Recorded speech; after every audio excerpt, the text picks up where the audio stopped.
All right. So, Jonah, thank you so much for taking the time to talk to me about this. We have spent a lot of time in classes together and in coaching meetings and that sort of thing. What's it been like for you to be a part of training and coaching and development with me? I would say it's been eye-opening. For me, I was made a supervisor originally, and I was given that based off the merit of my technical skill and not necessarily my management or supervisorial skills. Mm-hmm. So you got the position based on your ability to do the job, right? Yeah, I got the position based on my ability, but for me, I thought that management was just a power that was bestowed upon you. And through your classes, I learned that it was relationships that you develop, and that's how you get people to perform through you, is through those interpersonal relationships. Yeah. So how has relationship building changed your ability to get results? I would say one really good example of that would be before I had taken any classes. If I needed people to work overtime, I would have to go around from person to person saying, hey, would you like to do some overtime? Right. I got people that would just tell me no, they weren't interested, flat out. It was difficult to get people, and sometimes I would just have to make it mandatory. Right. Which goes over really well. Yeah. Yeah. Where now, or after I started taking your classes, I started working on those relationships with those people and getting to know them on a one-to-one level. I got them we got to a point where they wanted to perform for me.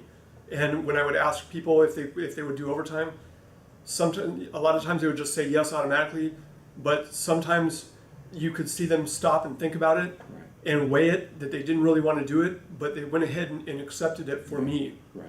So they're working for you. They're working for me, and that wasn't something that happened before. Yeah, that's cool, because often what I hear with managers that play the power card all the time, their employees work despite them, not for them. Right. Yeah, so that's really cool.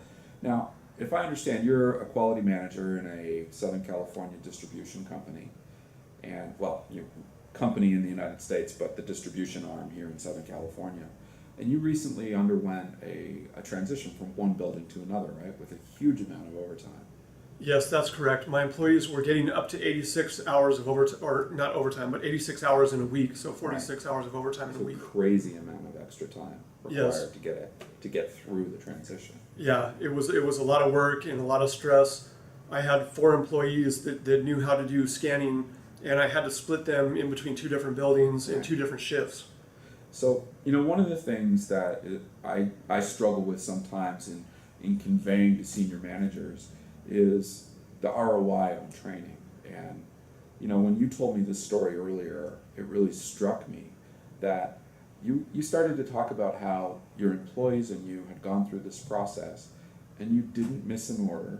So tell me a little more about that, how it impacted the relationship building and effective leadership, and how it impacted your ability to get the job done. I was able to split those 4 people, as I was saying, between 2 buildings and 2 different shifts. We were able to maintain 3 different assembly lines, all running daily without a single dropped order or any missing supplies or inventory. And we were able to move 18,000 pallets from one building to another, utilizing a couple of temporary employees, but mainly just that core group of 4 people that knew the scanning. And we were able to accomplish all that within 3.5 weeks. Yeah. Well, not at the same time, we were also receiving up to 25 trucks a day, and we were also shipping in the neighborhood of 15 to 20. So let me ask you this other question. I know this calls for some speculation, but just to kind of put it in perspective. If you're still operating from that old paradigm of leadership is about positional power, how do you think that transition would have went? That transition would have gone horribly. I had to have these people working at their optimal levels every single day and without direct supervision. I couldn't be in both buildings. I couldn't be at both shifts to drive them. And there's no way that I could have kept them motivated to work all those overtime hours, especially with no, as I was saying, with no direct supervision. That wouldn't have been accomplished before I developed those relationships. Yeah, that's really cool. And we've talked about more than just relationships, haven't we, in the training and development that we've done. Absolutely. So are there any other subjects that stand out as really important to you? One of the subjects that stood out for me was we did an exercise where we were using a race car, and we were trying to think outside the box in order to reduce the changeover time in order to do a pit stop on it. And it was just so ingenious the way that the exercise was set up, that you had given us some supplies that we thought were to be used for one thing in particular, and some people were able to utilize those supplies in their changeovers and take seconds off of the changeover. And it really opened my eyes about looking outside the box for different ways to get things done and to be creative.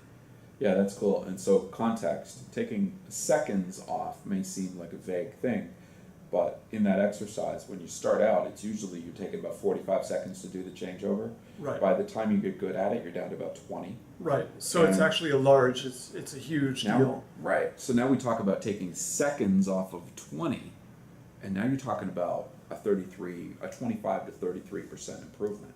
Absolutely. And in operations, that is huge, isn't it? Yeah.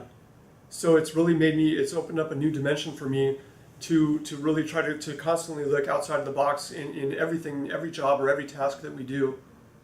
Yeah, very cool. All right, well, hey, I appreciate you taking the time to talk to us, and it's been a thrill to be able to work with you and your team here, and I look forward to working with you some more. So thank you. Thank you. It's been an honor working with you. Very cool. Thank you, John.